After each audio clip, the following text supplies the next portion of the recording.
Alright folks, hope you're doing well. That's little Lucy Lou that you can see on the picture. My pretty girl, my lovable Lucy. There she is. A proud picture there with her ears. Alright, that's my family. My doggies. Oh yeah. But talking about family, yes. Bit of news. Heard from my little brother, really. He doesn't seem to see it that way. He sees me as mate. He doesn't seem to understand. He hasn't got any other brothers and sisters, apart from the ones that, from his mum's side. From his dad's side, yes, he does. I'm not sure if he's met any of them or has a relationship with any of them. I know that his dad tried to get in contact with my sister and have a relationship with her. For some reason, I don't know, maybe because he didn't have a daughter. He replaced me with Stuart, but he never replaced his daughter Kelly with any female, did he? With any daughter. So maybe that's why he tried to have a relationship with her. Don't know. I'm not sure how she responded. I think she probably responded a bit to that. But yeah, so anyway.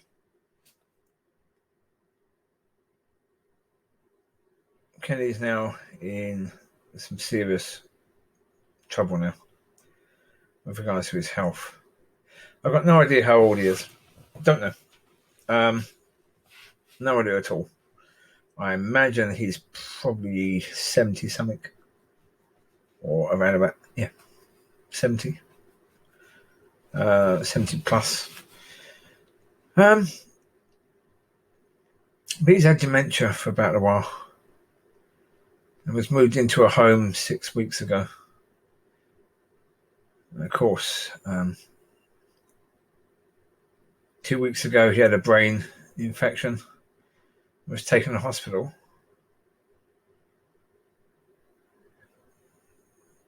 They say, well, he can't eat, isn't mobile. He now has COVID, a chest infection. And the doctor says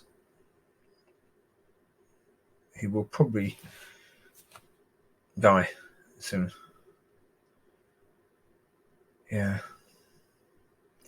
Well, for my brother and for his wife Jean, then yeah, that's terrible. That is a terrible situation. There's no doubt about that. How they deal with that, especially right now, since you can't go in to visit people in a hospital. I'm not sure if hospitals are relaxing that now a bit, so people can go and say goodbye. They might be, they might not. I don't know. They should do.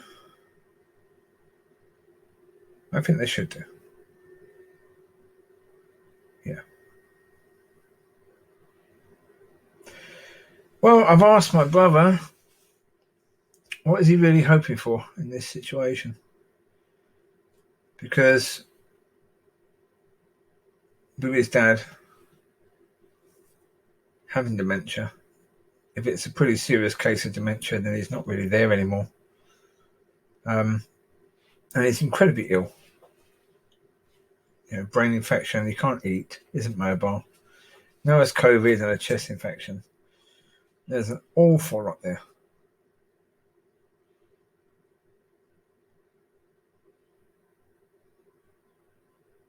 Yeah.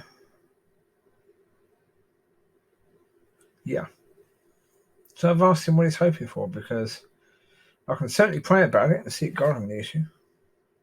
And pray for whatever it is Stuart's wanting in this situation, because it's a difficult situation. Yeah.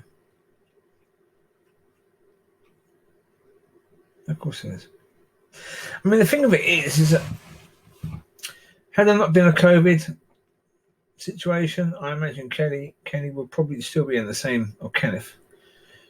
It's easier to say because Kenny sounds a bit like Kelly, so it's a bit mad calling his daughter Kelly, because Kenny and Kelly sound very much the same. So Kenneth was, what is his name?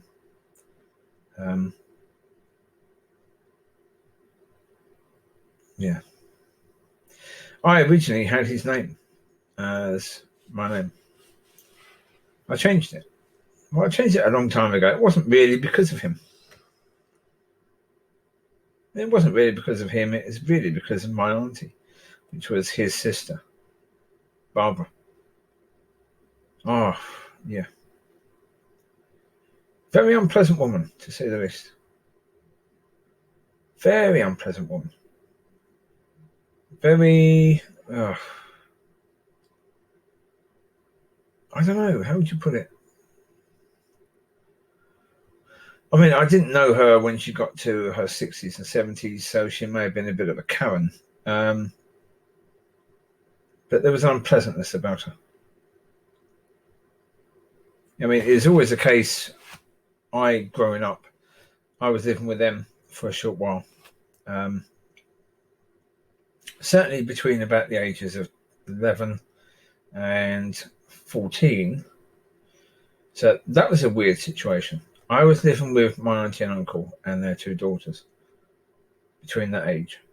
And of course, Kenneth and his wife Jean and Stuart were living basically opposite.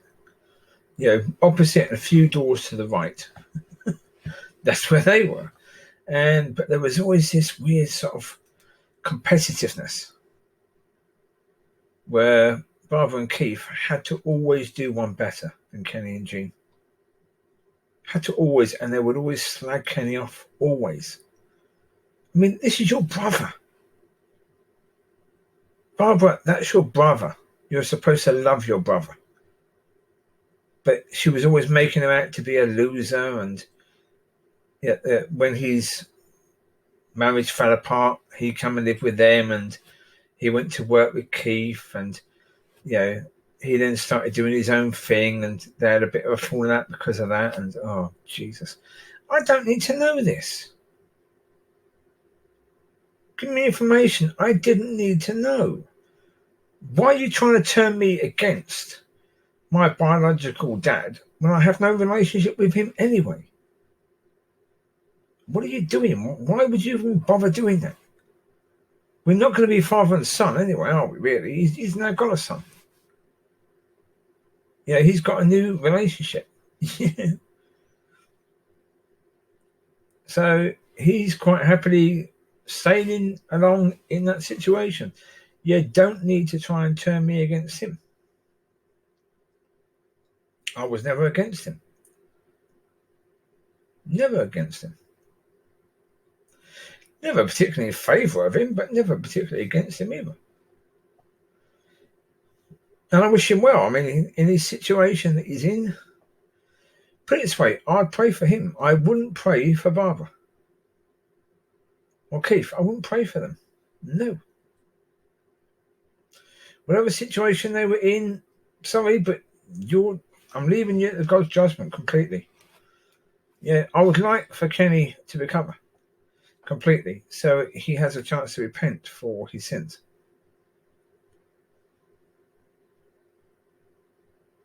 I mean, I don't owe him that. I don't owe him anything at all. I mean, if anything, he owes me years of pocket money.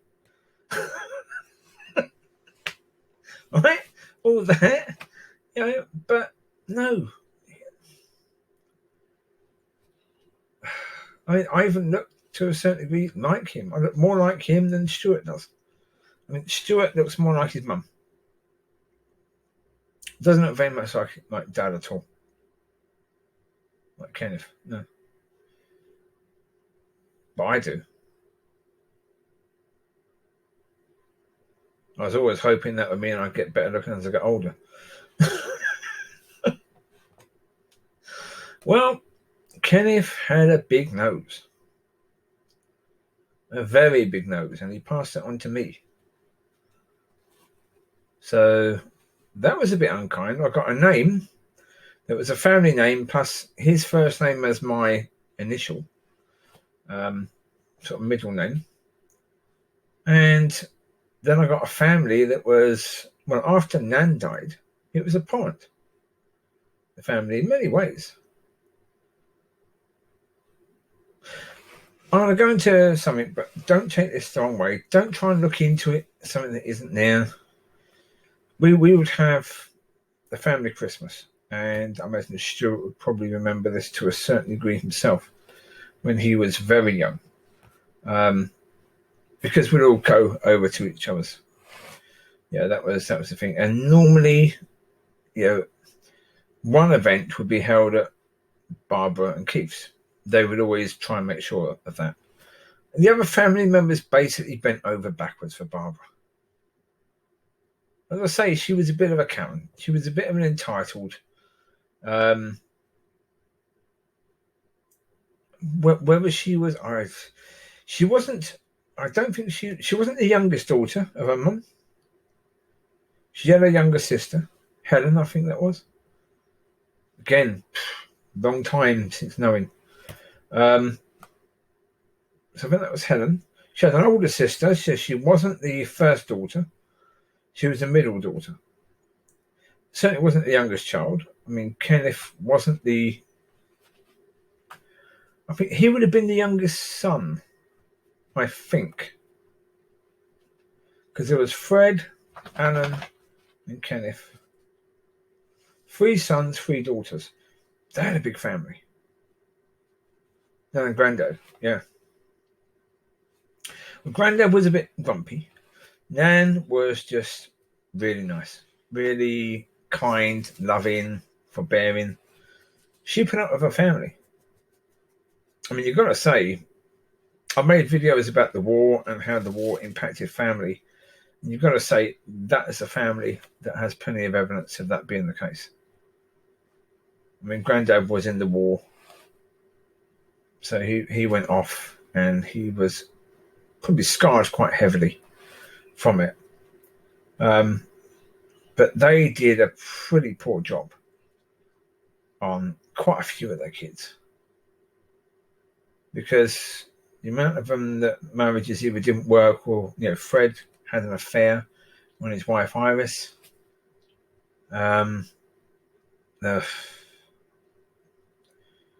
There was a lot of their kids that didn't do fantastically well. But Nan had a lot of forbearance with her children, which was good. But yeah, as I say, Christmas was always a case where family would come over, and that included Nan and Grandad.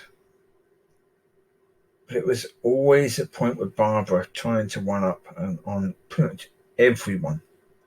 She had to be better than all the rest. She had to be.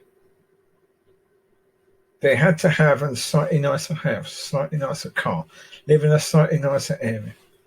I think it really did bother them. When they moved into Oakhurst Close, as I say, Kenny, Jean and Stuart moved in pretty much opposite them.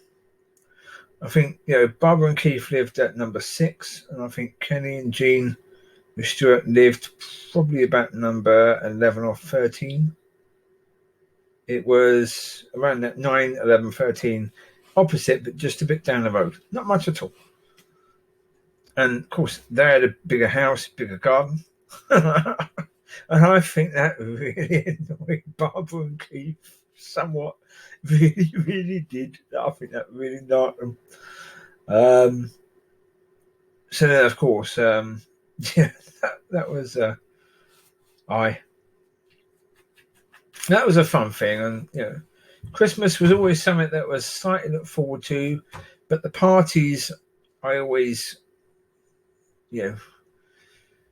never look forward to them at all.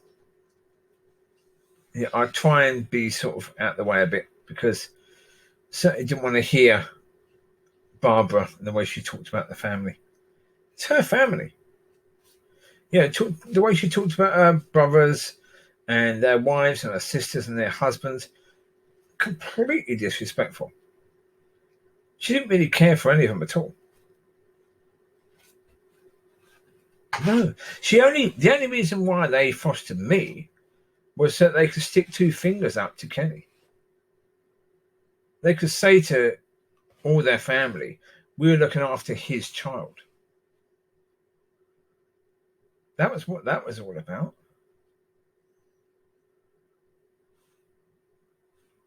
So, yeah. But it's going to be a tough Christmas for Kenny's wife and son. That's a certainty. I mean, from what Stuart said, if the latest antibiotics don't work, the doctors are expecting he won't last another week. So that's tricky. I don't know what's going on with Stuart, though. Goodness sake, I mean, his message. He said the word dad, but then later on he said proper horrible and been one thing after for the poor fella. Excuse me? The poor fella? That's your dad.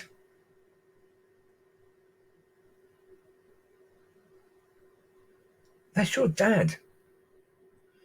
That's the one that brought you up. That's the one who, was hopefully a kind, loving, caring father to you.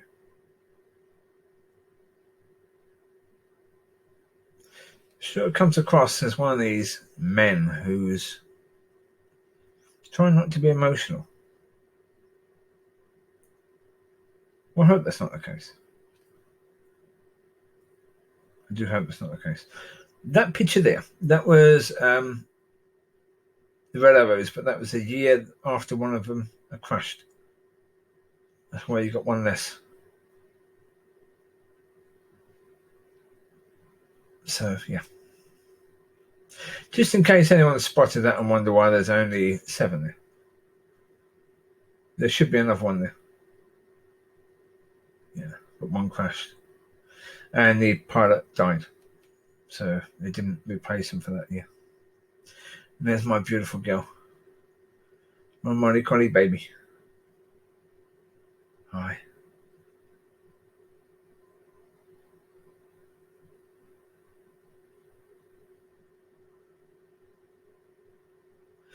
No, I mean, I'll get back to that situation a bit. Look, I don't have any ill feeling at all towards Brenda, my mum, my biological mother, or Kenneth, my biological dad. They made their decisions. That's okay. They were theirs to make. Whether they were right or wrong, that's nothing to do with me.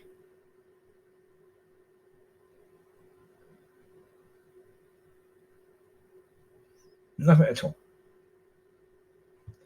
I never really spoke to them. I never really spoke to Kenny about why he did what he did. I say I didn't want to know. It didn't matter, really, did it? Why?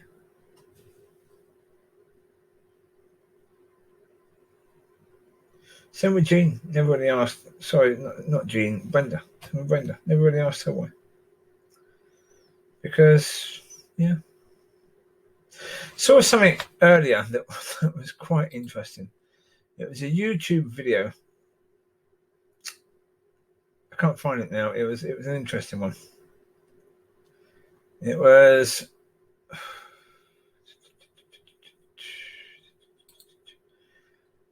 I don't know. I can't remember what it's called.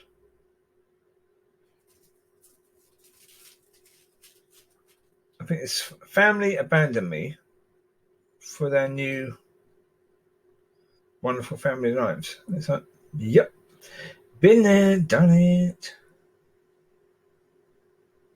But you can't hold anything against them. And you can't because, as I've said before, I've never been in their shoes. I've never had to make a decision like the one they made. So I don't know, would I have made the same decision? I have no idea. I would hope not. But then again, I don't know. Maybe, and that's the thing. How do you know?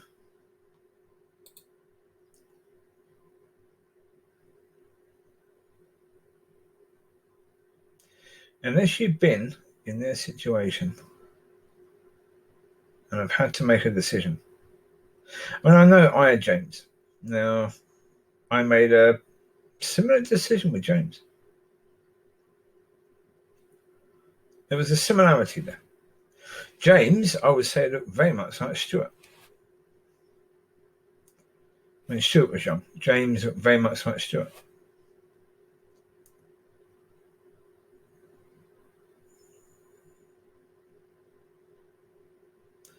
But with him, I was in a situation where his mum, when we broke up, she thought I left her for someone else, which I hadn't.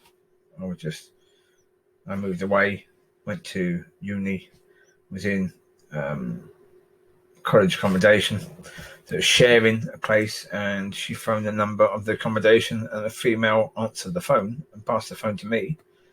She got incredibly, oh, you left me for this person, did you? Blah, blah, blah, blah, blah, blah, blah. And from that moment forward, after that, she never let me see my son. So I tried, and I tried, and I tried, and I tried, and I tried, and I tried, and I tried. And I just had to give James over to God and just say, right, okay, you're going to have to look after him because there's nothing I can do. Because she's got other kids, the courts won't force her to do anything. They can't put her in prison for not letting me see James because she's got these other kids to look after. So they will do nothing. They'll tell her off, but that won't do a thing. I know that. And if I keep on pushing her and she gets annoyed with me, who's she going to take it out on? So I had to decide, okay, I have to leave. I have to just walk away. Didn't want to do that, but that's the way it is. Yeah. And James was a gorgeous little boy. But that's what it is. I'd always sworn that I wouldn't do what Kenny did. But I didn't.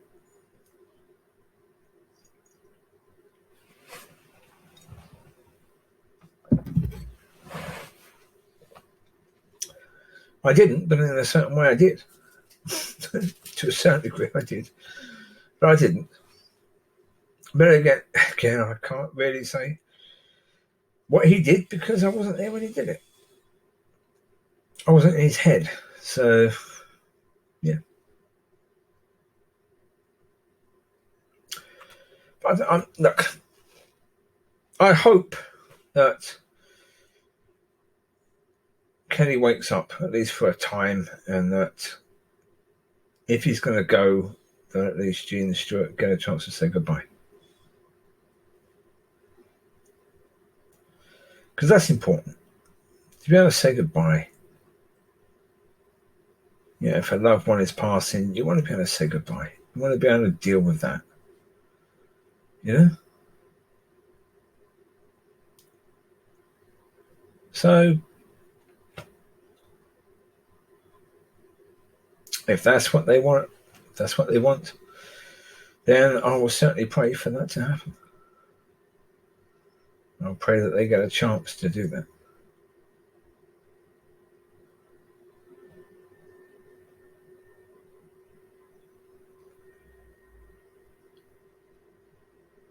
Well, there you go.